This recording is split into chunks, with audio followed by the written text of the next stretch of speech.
de personnes, lorsqu'ils découvrent une chose, pensent avoir trouvé la lampe d'Aladin. Mais lorsqu'on se rapproche d'un petit peu plus près, on se rend compte qu'il s'agit d'une vulgaire théière sans grande importance.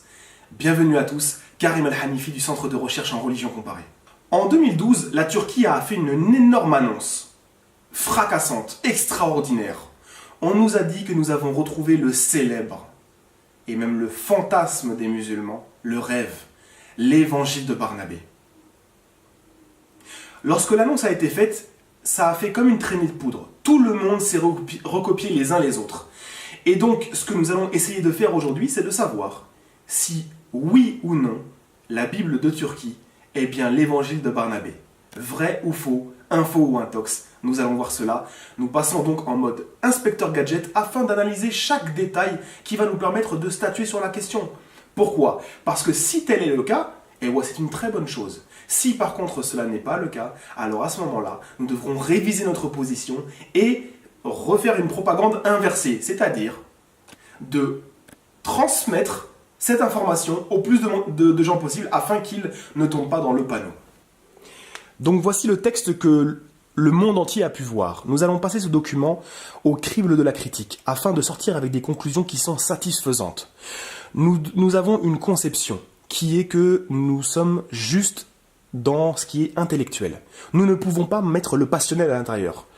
On va vérifier ensemble si oui ou non ce document est authentique ou s'il ne l'est pas. Et nous allons ensuite statuer et conclure sur la question. Donc on nous a dit beaucoup de choses. La première chose qu'on nous a dit, c'est que c'est l'évangile de Barnabé. Et donc si c'est l'évangile de Barnabé, il doit nier la crucifixion. On est d'accord jusque-là. Pourquoi est-ce que j'ai ceci sur le document et ceci là-bas? J'espère que vous les voyez. Il s'agit de deux petites croix. Comment est-ce possible que sur un texte qui est censé renier la crucifixion, nous avons des croix qui sont dessus? Ça, c'est le premier indice pour le disqualifier. Deuxièmement, nous avons affaire à un script chaldéen. C'est du syriaque et en version Peshitta pour le texte qui est ici. Il ne s'agit pas de l'araméen ancien de l'époque de Jésus, paix sur lui. Donc nous avons un deuxième argument pour disqualifier ce document-là. Troisièmement, on nous a dit que le Vatican a tremblé quand il y a eu ce document qui a été mis à jour. La question que je pose, c'est comment le Vatican, l'autorité catholique, a-t-elle pu trembler devant ce document-là, alors que nous allons le voir, ce document n'a rien à voir avec l'évangile de Barnabé. Vous voyez le texte qui est ici? Regardez, on va l'agrandir. Ce texte qui est là. Il s'agit de Matthieu chapitre 28, versets 18 à 19. Rien à voir avec l'évangile de Barnabé. C'est une photo qui a été prise sur un manuscrit et on nous l'a fait passer comme étant le célèbre évangile dont tout le monde rêve. Or, ceci est faux. Nous avons ensuite ce qu'on appelle ici un colophon, c'est-à-dire que dans les manuscrits, c'est un endroit où une note où on dit qui et où ce texte a été écrit, par qui et à quel endroit, etc. Bref. Eh bien, on nous a dit que ce texte date de l'an 1500. Il y a 1500 ans qu'il a été écrit, il y en a qui ont été jusqu'à 2000 ans. Le problème, c'est que le colophon parle de lui-même. Et il dit, ici, en fait l'inverse, que ce texte a été écrit par les moines du haut monastère de Ninive en l'an 1500 de notre Seigneur, autrement dit au XVIe siècle. Donc nous avons une pièce devant nous qui n'a rien, absolument rien d'authentique. Il n'y a pas de mention prophétique à l'intérieur. Il s'agit juste du texte de l'évangile de Matthieu et rien de plus. C'est tout.